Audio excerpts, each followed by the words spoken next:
ಅವರಿಗೆ ಅಭಿಷೇಕ ಮಾಡಕ್ಕೆ ಬರ್ತಾರಲ್ಲ, ನಾವು ಅಲ್ಲೊಂದು ಓವತ್ತು ಮಾಡಿರ್ತೀವಿ. ಅಲ್ಲಿ ಒಂದು ಕೈ ಪಾದ ಇಟ್ಟು, ಅಂದ್ರೆ ಕೈ ಹಸ್ತ ಇಟ್ಟಿರ್ತೀವಿ. ಅವರು ಅದನ್ನು ಅಲ್ಲಿ ಓದ್ ತಗೋಬೇಕು ಸರ್. ನದಿ ಕೆರೆಗಳನ್ನ ಗೌರವಿಸ್ತೀನಿ. ಪ್ಲಾಸ್ಟಿಕ್ ಏಕಬಳಕೆ ಪ್ಲಾಸ್ಟಿಕ್ಕನ್ನು ತ್ಯಾಗ ಮಾಡ್ತೀನಿ. ಆಹಾರವನ್ನು ವ್ಯರ್ಥ ಮಾಡದೇ ಇರ್ತೀನಿ. ಸರಳ ಜೀವನ ನಡೆಸ್ತೀನಿ. ಪರೋಪಕಾರಿಯಾಗಿರ್ತೀನಿ ಅಂತ 5 ಸ್ಲೋಗನ್ ಹಾಕಿ ಪ್ರಾಮಿಸ್ ಮಾಡಿ ಅಭಿಷೇಕ ಮಾಡಬೇಕು. ಮತ್ತು ಅದಕ್ಕಿಂತ ಏನೇನು ಅದನ್ನು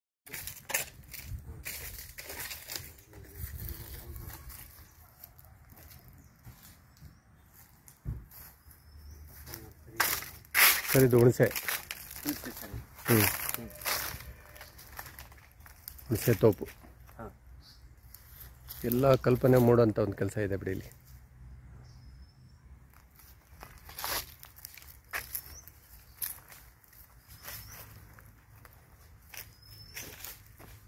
ಇದು ರಂಜಲು ಅಂತ ಹೇಳ್ತಾರೆ, ಇದು ಬಕುಳ ಅಂತ ಹೇಳ್ತೀವಿ.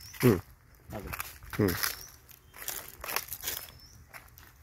ಇದು ಶಿವನೆ ಮರ ಅಂತ ಸರ್. ಇದು ಶಿವನೆ ಮರ ಅಂದರೆ ಇದೆಲ್ಲ ನಿಮ್ಮ ಚನ್ನಪಟ್ಟಣದಲ್ಲಿ ಗೊಂಬೆಗಳು ಜಾಸ್ತಿ ಶಿವನೆ ಮರ. ಇದೇ ಮರ. ಅದು ತಾರೆ ಅಂತ ಸರ್, ತ್ರಿಫಲ ಚೂರ್ಣ ಅಂತ. ತ್ರಿಫಲ ಚೂರ್ಣ ಅದರಲ್ಲಿ ಒಂದು ತಾರೆ, ಒಂದು ಅಮಲಕ್ಕ, ಒಂದು ಹರಳೆಕಾಯಿ, 3 ಸೇರಿ ತ್ರಿಫಲ ಚೂರ್ಣ. Okay okay. ಇದು ಕದಂಬ ವೃಕ್ಷ ಅಂತ ಸರ್. ಕದಂಬ ವೃಕ್ಷ ಅಂದ್ರೆ ನಮ್ಮ ದೇವಿ ಅದರಲ್ಲಿ ವಾಸವಾಗಿರ್ತಾರೆ. ಕದಂಬ ವನವಾಸ ಅಂತ ಬರುತ್ತೆ. ಹಾಗಾಗಿ ಕದಂಬ ವೃಕ್ಷ. ಇದು ದೊಡ್ಡದೊಂದು ಎಲೆ ಬರುತ್ತಲ್ಲ ಅದರಲ್ಲಿ. ಕದಂಬಗಲ್ಲ, ಇಲ್ಲ ಕದಂಬ ಇದೆ. ಇದು ಬೈನೆ ಮರ ಅಂತ ಸರ್. ಆನೆಗಳಿಗೆ ಅತಿ ಹೆಚ್ಚು ಪ್ರೀತಿ ಇರುವಂತ ಮರ. ಇದನ್ನ ಹಿಂದೆ ಈ ಕೊಟ್ಟಿಗೆಗಳಿಗೆ ಕಲ್ಚಪಡಿ ಬದಲಿಗೆ ಇದನ್ನ ಬಳಸ್ಲಿಕ್ಕೆ ಮಾಡ್ತಾ ಇದ್ರು. ಆಮೇಲೆ ನೀರ ಇಡಿಸ್ತಾ ಇದ್ರು ಕಳ್ಳು ಅಂತ ಹೇಳ್ತಾರೆ ಭಾಗದಲ್ಲಿ. ಈಗಲೂ ಆಂಧ್ರದಲ್ಲೆಲ್ಲ ಇದೆ. ಆಂಧ್ರದಲ್ಲಿ ಇದೆ ಸರ್. ಗಂಟೆಗೂ ಹೆಚ್ಚು ಕಾಲ ಕಳೆದಿದ್ದೆ ಗೊತ್ತಾಗ್ಲಿಲ್ಲ. ಈ ಜಾಗ ನಮ್ಮನ್ನು ಬಿಡ್ತಾ ಇಲ್ಲ. ಅದೇ ಸರ್. ಸರ್ ನಾನು ಹೇಳಿದು ಭೂಮಿ ಸರ್ ಹಿಂಗೆ ಇರಬೇಕಿದು. ಹೌದಲ್ಲ ಸರ್. ಇದರಲ್ಲಿ ಮತ್ತೆ ಅದೇ ಮೆಕ್ಸಿಕನ್ ಗ್ರಾಸು ಅದೇ ಸರ್, ಅವೆಲ್ಲ ಹಾಕ್ಬೇಕು. ಅದು ಹಾಕಿದ್ಮೇಲೆ ಮತ್ತೆ ಆನೆ ಸಾಕ್ದಂಗೆ ನೀರು ಹಾಕ್ತಾ ಇರ್ಬೇಕು. ಯಾಕಂದ್ರೆ ಹುಲ್ ಸ್ವಲ್ಪ ಹಿಂಗೆ ಡಲ್ ಕಂಡ್ರೆ ಸಾಕು ಜನ ಅಂತಾರೆ ಇಲ್ಲಿ ಹಾಕಲ್ಲ ಅನ್ಸರಿ ಇಲ್ಲ ಅಂತಾರೆ.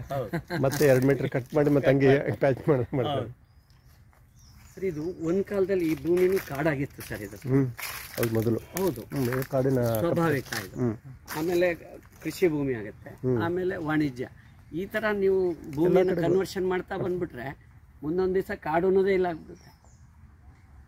ಸತ್ಯ ಸರ್. ಇದೆಲ್ಲ ಸರ್ ಬನ್ನಿ.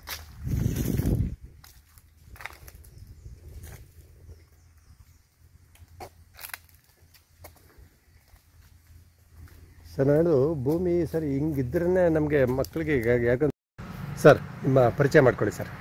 ಸರ್ ನಾನು ನಾಗೇಶ್ ಅಂತ, ಶಿವಮೊಗ್ಗ ಅಬ್ಬಲಗೆರೆಯಲ್ಲಿ ಈಶ್ವರವನ ಅನ್ನೋ ಒಂದು ಜಾಗದಲ್ಲಿ ನಾವು ಈಗ ಇದ್ದೀವಿ.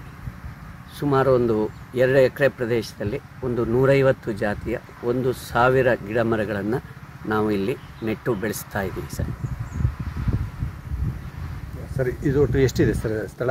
ಒಟ್ಟು 2 ಎಕರೆ 150 ಜಾತಿಯ 1000 ಮರಗಳನ್ನು ನಾವು ನೆಟ್ಟು ಬೆಳೆಸ್ತೀವಿ. ಅವೆಲ್ಲ ಪಶ್ಚಿಮ ಘಟ್ಟಗಳಲ್ಲಿರುವ ಎಲ್ಲ ವಿವಿಧ ಜಾತಿಯ ಗಿಡ ಮರಗಳನ್ನು ಇಲ್ಲಿ ನೆಟ್ಟು ಬೆಳೆಸ್ತಾ ಇದ್ದೀವಿ ಸರ್. ಸರ್ ಏನೇನು ಸರ್ ತಳಿಗಳು? ತಳಿಗಳು ವಟವೃಕ್ಷಗಳು ಅಂತ ನಾವೇ ಹೇಳ್ತೀವಿ. ಹತ್ತಿ, ಆಲ, ಅರಳಿ, ಗೋಣಿ, ಬಸ್ರಿ, ಅದಲ್ಲದೆ ನೆಲ್ಲಿ, ಮಾವು, ಹಲಸು, ಮದ್ದಾಲೆ, ಅಶೋಕ, ಹೊನ್ನೆ, ಮತ್ತಿ, ಎಲ್ಲ ಜಾತಿ ಗಿಡಗಳು ನಮ್ಮಲ್ಲಿ ಇದೆ ಸರ್. ನವಗ್ರಹಕ್ಕೆ ಸಂಬಂಧಪಟ್ಟಂತಹ ಗಿಡಗಳು ರಾಶಿ. ನವಗ್ರಹಕ್ಕೆ ಸಂಬಂಧಪಟ್ಟ ಯಾವ ಗಿಡಗಳು? ನೋಡಿ, ಸೂರ್ಯನಿಗೆ ಎಕ್ಕ, ಚಂದ್ರನಿಗೆ ಮುತ್ತಗ, ಅಂಗಾರಕನಿಗೆ ಕದಿರ, ಬುಧನಿಗೆ ಹತ್ತಿ, ಗುರುವಿಗೆ ಅರಳಿ, ಶುಕ್ರನಿಗೆ ಔದುಂಬರ, ಆಮೇಲೆ ಶನಿಗೆ ಶಮಿ, ರಾಹುಗೆ ದೂರ್ವೆ, ಕೇತುವಿಗೆ ಗರಿಕೆ. ಈ ರೀತಿ 9 ಗ್ರಹಗಳಿಗೆ 9 ಸಸ್ಯ ಪ್ರಭೇದಗಳನ್ನು ನಮ್ಮ ಪೂರ್ವಜರು ಸೂಚಿಸಿದ್ದಾರೆ. ಅವುಗಳನ್ನೆಲ್ಲ ಹಾಗೆ ರಾಶಿ ನಕ್ಷತ್ರಗಳಿಗೆ ಸಂಬಂಧಪಟ್ಟಂತಹ ಎಲ್ಲ ಗಿಡ ಮರಗಳನ್ನು ನಾವಿಲ್ಲಿ ನೆಟ್ಟು ಬೆಳೆಸ್ತಾ ಇದ್ದೀವಿ ಸರ್. ಇದು ನೀವು ಇದೊಂದು ವನ ಮಾಡೋಕ್ಕಿಂತ ಮೊದಲು ಈ ಭೂಮಿ ಹೇಗಿತ್ತು? ಇದು ಸುಮಾರು ಅಬ್ಬಲಗೆರೆಗೆ ಸೇರಿದ ಜಾಗ, ಅಬ್ಬಲಗೆರೆಗೆ ಸೇರಿದ್ದು ಗ್ರಾಮಕ್ಕೆ ಸೇರಿದ್ದು. ಹೌದು. ಇದು ಅಪ್ಪರ್ ತುಂಗ UTP ಚಾನಲ್ ಆಗಕ್ಕಿಂತ ಮೊದಲು ಸುಮಾರು ಒಂದು 5 ಅಡಿ ಆಳದಲ್ಲಿ ಇದು ಗದ್ದೆ ಆಗಿತ್ತು. ಗದ್ದೆ ಇತ್ತು, ಭತ್ತದ ಗದ್ದೆ. ಆ UTP ಜಾಗದಲ್ಲಿ ಮಣ್ಣನ್ನ ನಾವು ಸಂಗ್ರಹ ಮಾಡಿದ್ದ ಮಣ್ಣನ್ನ ನಾವಿಲ್ಲಿಗೆ ಹಾಕ್ಬಿಟ್ಟು ಸುಮಾರು ಒಂದು 2000 ಲೋಡು ಮಣ್ಣನ್ನ ಹಾಕಿ ಲೆವೆಲ್ ಮಾಡಿ ನಂತರದಲ್ಲಿ ಗಿಡಗಳನ್ನ ನೆಟ್ಟು ಬೆಳೆಸ್ತೀವಿ. ಸರಿ, ಆಲ್ಮೋಸ್ಟ್ ಒಂದು 4 ಅಡಿ ಎಷ್ಟು ಎತ್ತರ ಆಗಿದೆಯಲ್ಲ? 4 ರಿಂದ 5 ಅಡಿ ಎತ್ತರ ಆಗಿದೆ. ಇದೆಲ್ಲ ಮಾಡಕ್ಕಿಂತ ಮೊದಲು ಒಂದು ಬೋರ್ವೆಲ್ ತೋರಿಸಿದ್ರಲ್ಲ? ಹೌದು ಸರ್. ಎಷ್ಟು ಬಂತು ಸರ್ ನೀರು ಬೋರ್ವೆಲ್ ಅಲ್ಲಿ? ಬೋರ್ವೆಲ್ ಒಂದು 5 ಇಂಚ್ ನೀರು. 5 ಇಂಚ್ ನೀರು. ಹೌದು. ಓಕೆ. ಅದಾದ್ಮೇಲೆ ನೀವು ಗಿಡಗಳು ನೆಡಬೇಕು ಅಂತ ಒಂದು ಪ್ಲಾನ್ ಮಾಡಿದ್ರಿ? ಹೌದು ಸರ್. ಮಾಡಿ ಎಲ್ಲ ಒಂದು ವನ ಸೃಷ್ಟಿ ಆಯ್ತು? ಹೌದು ಸರ್. ಓಕೆ. ಸರಿ, ಏನೇನು ಆಕ್ಟಿವಿಟೀಸ್ ಮಾಡ್ತಾ ಇದ್ರಾಗೆ ಇಲ್ಲಿ ನಾವು ಮುಖ್ಯವಾಗಿ ಶಾಲಾ ಮಕ್ಕಳಿಗೆ ಪರಿಸರದ ಬಗ್ಗೆ, ಪಶ್ಚಿಮ ಘಟ್ಟಗಳ ಮಹತ್ವದ ಬಗ್ಗೆ, ಹಾಗೇನೆ ನಾವು ಆಹಾರವನ್ನು ವೇಸ್ಟ್ ಮಾಡ್ತೀವಿ. ನಮ್ಮ ಇತ್ತೀಚಿನ ಅಂಕಿಅಂಶಗಳ ಪ್ರಕಾರ ನಾವು ಬೆಳೆದಂತಹ 30% ಪ್ರಮಾಣದಲ್ಲಿ ನಾವು ಆಹಾರವನ್ನು ವೇಸ್ಟ್ ಮಾಡ್ತೀವಿ. ಅದನ್ನ ಆಹಾರ ವೇಸ್ಟ್ ಮಾಡೋದ್ರ ಬಗ್ಗೆ ಮಕ್ಕಳಲ್ಲಿ ಅರಿವು ಮೂಡಿಸುವಂಥದ್ದು. ಇತ್ತೀಚೆಗೆ ಪ್ಲಾಸ್ಟಿಕ್ಕಿಗೆ ಕಂಟಕವಾಗಿರೋ ಪ್ಲಾಸ್ಟಿಕ್ ನಿರ್ಮೂಲನೆ ಬಗ್ಗೆ ನಾವು ಸಾಕಷ್ಟು ಮಕ್ಕಳಿಗೆ ಅರಿವು ಮೂಡಿಸುವಂತಹ ಕಾರ್ಯಗಳನ್ನ ಮಾಡ್ತೀವಿ. ಹಾಗೆ ಶಿವರಾತ್ರಿ ದಿನ ಪರಿಸರ ಶಿವರಾತ್ರಿ ಅಂತ ನಾವಿಲ್ಲಿ ಆಚರಣೆ ಮಾಡ್ತೀವಿ. ವಿಶೇಷವಾಗಿ ಪರಿಸರ ಶಿವರಾತ್ರಿ. ಆ ದಿನ ಶಿವಮೊಗ್ಗದ ಎಲ್ಲ ಸಾರ್ವಜನಿಕರಿಗೆ ಇಲ್ಲಿ ಆಹ್ವಾನಿಸಿ ಪರಿಸರದ ಮಹತ್ವ, ನಮ್ಮ ಧಾರ್ಮಿಕ ಆಚರಣೆಗಳಲ್ಲಿ ಪೌರಾಣಿಕ ಹಿನ್ನೆಲೆಯಲ್ಲಿ ಪ್ರಕೃತಿಗೆ ಕೊಟ್ಟಂತಹ ಮಹತ್ವಗಳನ್ನ ಅವರಿಗೆ ಅರಿವು ಮೂಡಿಸುವಂತದ್ದು. ಈ ರೀತಿಯಾಗಿ ಪ್ರಕೃತಿಯೇ ಪರಮೇಶ್ವರ ಅನ್ನುವ ಒಂದು ನಿದರ್ಶನದಲ್ಲಿ ನಾವಿಲ್ಲಿ ಕಾರ್ಯಕ್ರಮಗಳನ್ನ ಮಾಡ್ತಾ ಇದ್ದೀವಿ. Okay okay. ಹಾಗೆ ಶಿವರಾತ್ರಿ ನಿಮ್ದು ಬಹಳ ವಿಶೇಷವಾಗಿರ್ತದೆ? ಹೌದು ಸರ್. ಪ್ರತಿ ವರ್ಷ ಮಾಡ್ತೀವಿ. ಕಳೆದ ಬಾರಿ ಸುಮಾರು ಒಂದು 12,000 ಜನ ಇಲ್ಲಿ ಬಂದಿರೋದು. ಅವರಿಗೆಲ್ಲ ನಾವು ಮಾಹಿತಿಯನ್ನ ಕೊಡ್ತೀವಿ. ಅಲ್ಲದೆ ಅವರಿಗೆ ಪ್ರಸಾದ ವ್ಯವಸ್ಥೆ ಇರುತ್ತೆ. ಹಾಗೆ ನಮ್ಮ ಗ್ರಂಥಗಳಲ್ಲಿ ವರಹಮೀರರು ರಚನೆಗಳಲ್ಲಿ ಪ್ರಕೃತಿಯ ವರ್ಣನೆ ಬಗ್ಗೆ, ಪ್ರಕೃತಿಯ ಮಹತ್ವಗಳ ಬಗ್ಗೆ ನಾವು ಫಲಕಗಳನ್ನ ಹಾಕಿ ಅದನ್ನ ಪ್ರದರ್ಶನ ಮಾಡ್ತೀವಿ. ಓಕೆ. ಅದು ನೋಡ್ಬೋದು ಸರ್. ಈಗ ಶಿವರಾತ್ರಿ ದಿವಸ ನೀವು ಮಾಡುವಂತ ಶಿವನ ಜಾಗ ನೋಡ್ಬೋದು. ಇದೇ ಜಾಗ ಸರ್? ಹೌದು. ಸರಿ, ಇದೆಲ್ಲ ಎಷ್ಟು ವರ್ಷದ ಮರ ಸರ್? ಇದೆಲ್ಲ 7 ವರ್ಷದ ಮರ. 7 ವರ್ಷ. ಓಕೆ. ಸರಿ, ಇದು ಬೆಟ್ಟದಲ್ಲಿ ಅಲ್ಲ? ಬೆಟ್ಟದಲ್ಲಿ ಅಂತಂದ್ರೆ ಅದು ನೀವು ಹೇಳ್ದಂಗೆ ಬೆಟ್ಟದಲ್ಲೇ ಇರಬೇಕು, ಎತ್ತರದಲ್ಲಿ ಜಾಗದಲ್ಲಿ ಇದ್ರೆ ಸೂರ್ಯ ಕಿರಣ ತುಂಬಾ ಬೀಳ್ತಾ ಇರಬೇಕು. ಹಾಗಾಗಿ ಗಿಡ ಹೋಗುತ್ತೆ. ಅದು ಮತ್ತೆ ಚಿಗುರಿದೆ. ನೀವು ಹೇಳಿದ ಪ್ರಕಾರ ಅಂತ ಜಾಗದಲ್ಲಿ ಅದು ತುಂಬಾ ಚೆನ್ನಾಗಿ ಬರುತ್ತೆ. ಹೌದು ಸರ್. ಈಗ ಶಿವರಾತ್ರಿ ದಿವಸ ಇಲ್ಲೇ ಅಲ್ಲ ಸರ್ ವಿಶೇಷವಾಗಿ ನೀವು ಅಭಿಷೇಕ ಮಾಡ್ಲಿಕ್ಕೆ ಜನರಿಗೆ ಮುಕ್ತ ಅವಕಾಶ ಇಟ್ಟಿರ್ತೀವಿ. ಪ್ರತಿಯೊಬ್ಬರು ಶಿವನ ಅಷ್ಟೋತ್ತರವನ್ನ ಪಡಿಸಿ ಈ ದೇವವೃಕ್ಷಗಳು ಏನಿದೆ ಅದಕ್ಕೆ 3 ಪ್ರದಕ್ಷಿಣೆ ಮಾಡಿ ಇಲ್ಲಿ ಬಂದು ಶಿವನಿಗೆ ಅವರ ಕೈಯಿಂದಲೇ ಅಭಿಷೇಕ ಮಾಡುವಂತ ಒಂದು ವ್ಯವಸ್ಥೆಯನ್ನ ನಾವು ಮಾಡಿರ್ತೀವಿ. ಸರ್, ಇದೆಲ್ಲ ಯಾವ ಮರ ಸರ್? ಇದು ಅರ್ಜುನ ವೃಕ್ಷ ಅಂತ ಹೇಳ್ತೀವಿ. ಅರ್ಜುನ ವೃಕ್ಷ. ಹೌದು. ಏನ್ ಸರ್ ವಿಶೇಷ? ಮತ್ತಿ ಮರ ಅಂತ ಹೇಳ್ತೀವಿ. ಮತ್ತಿ ಮರ ಇದು ಹೃದಯ ಬೇನೆಗೆ ಅತ್ಯಂತ ಪರಿಣಾಮಕಾರಿ ಔಷಧಿಯನ್ನ ಆಯುರ್ವೇದದಲ್ಲಿ ಕಂಡಿಡಿದ್ದಾರೆ. Okay okay. ಇದಕ್ಕೆ ಅರ್ಜುನಾರಿಷ್ಟ ಅಂತ ಅದರಲ್ಲಿ ಕಷಾಯವನ್ನು ಕೂಡ ನಾವು ಪಡಿತೀವಿ. Okay okay.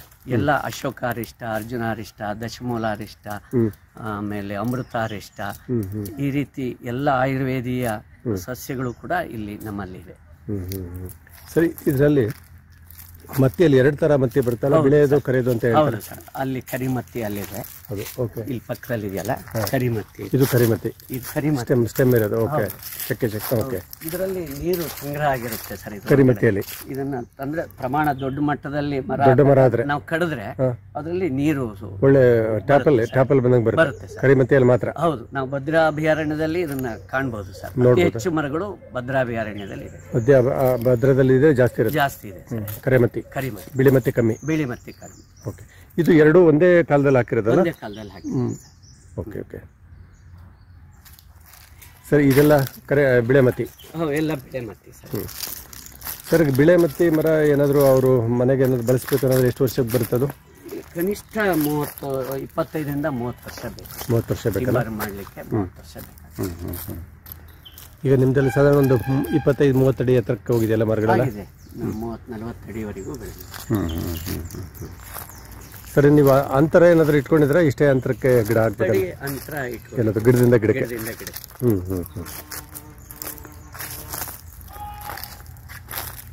ಎಲ್ಲ ನೀವು ಬಿಗಿನಿಂಗ್ ಅಲ್ಲಿ ಡ್ರಿಪ್ ಇರಿಗೇಷನ್ ಎಲ್ಲ ಮಾಡಿದ್ರಲ್ವಾ? ಹೌದು. ಡ್ರಿಪ್ ಮಾಡಿ ನೀರು ಕೊಟ್ರಿ? ಹೌದು. ಸರಿ, ಪ್ರತಿ ವರ್ಷ ಇದು ಎಲೆಗಳು ಬಿದ್ದಿದ್ದೆಲ್ಲ ಹಾಗೆ ಮಲ್ಚವಾಗ್ತಾ ಹೋಗುತ್ತಲ್ಲ? ಇದನ್ನ ಸಂಗ್ರಹ ಮಾಡಿಬಿಟ್ಟು ನಮ್ದು ಗೋಶಾಲೆ ಇದೆ, ಅಲ್ಲಿ ಇರುವಂತ ಕಾಂಪೋಸ್ಟ್ ತಂದು ಅದ್ರ ಮೇಲೆ ಹಾಕಿ ಅದನ್ನ ಗೊಬ್ಬರ ಮಾಡಿ ಪುನಃ ಮಳೆಗಾಲದಲ್ಲಿ ಇದಕ್ಕೆ ಬೆಳೆಸ್ತೀವಿ. ಓಕೆ, ಏನು ಸರ್ ಮರ ಇದು? ಇದು ಮಹಾಗನಿ ಸರ್, ಇದು ಟಿಂಬರಿಗಾಗಿ ಬೆಳೆಸ. ಮಹಾಗನಿ ಇದೆನಾ? ಮಹಾಗನಿ ಸರ್, ಈ ಲೈನ್ ಪೂರ್ತಿ mahogany. Okay okay okay. Sir, ಈಗ ಮಹಾಗನಿ ಬಗ್ಗೆ ನಮ್ಮ ರಾಜ್ಯದಲ್ಲಿ ಬಹಳಷ್ಟು ಕಡೆ ಒಂದು ಟ್ರೆಂಡ್ ಕ್ರಿಯೇಟ್ ಆಗಿಬಿಟ್ಟಿದೆ. ಎಲ್ಲ ಗುಲ್ಬರ್ಗಾದಿಂದ ಹಿಡಿದು ಆಂಧ್ರದಿಂದ ಹಿಡಿದು ಎಲ್ಲರೂ ಮಹಾಗನಿ ಮಹಾಗನಿ ಅಂತಾರೆ. ಇದು ನಮ್ಮ 40 ಡಿಗ್ರಿ ಟೆಂಪರೇಚರು ಮತ್ತು ಕಲ್ಲುಭೂಮಿಗಳಿಗೆ ಬರುತ್ತಾ? ಇದು ಬರುತ್ತೆ ಸರ್, ಬರುತ್ತೆ. ಬಟ್ ಅವರು ಹೇಳೋದ ಪ್ರಕಾರ 15-20 ವರ್ಷದಲ್ಲಿ ಕಟಾವು ಮಾಡಬಹುದು ಅಂತಾರೆ. ಅವೆಲ್ಲ ಸುಳ್ಳಲ್ಲ? ಸುಳ್ಳು ಸರ್. ಇದು ಈಗ 8 ವರ್ಷ ಆಗಿದೆ. 8 ವರ್ಷ ಆಗಿದೆ ಸರ್.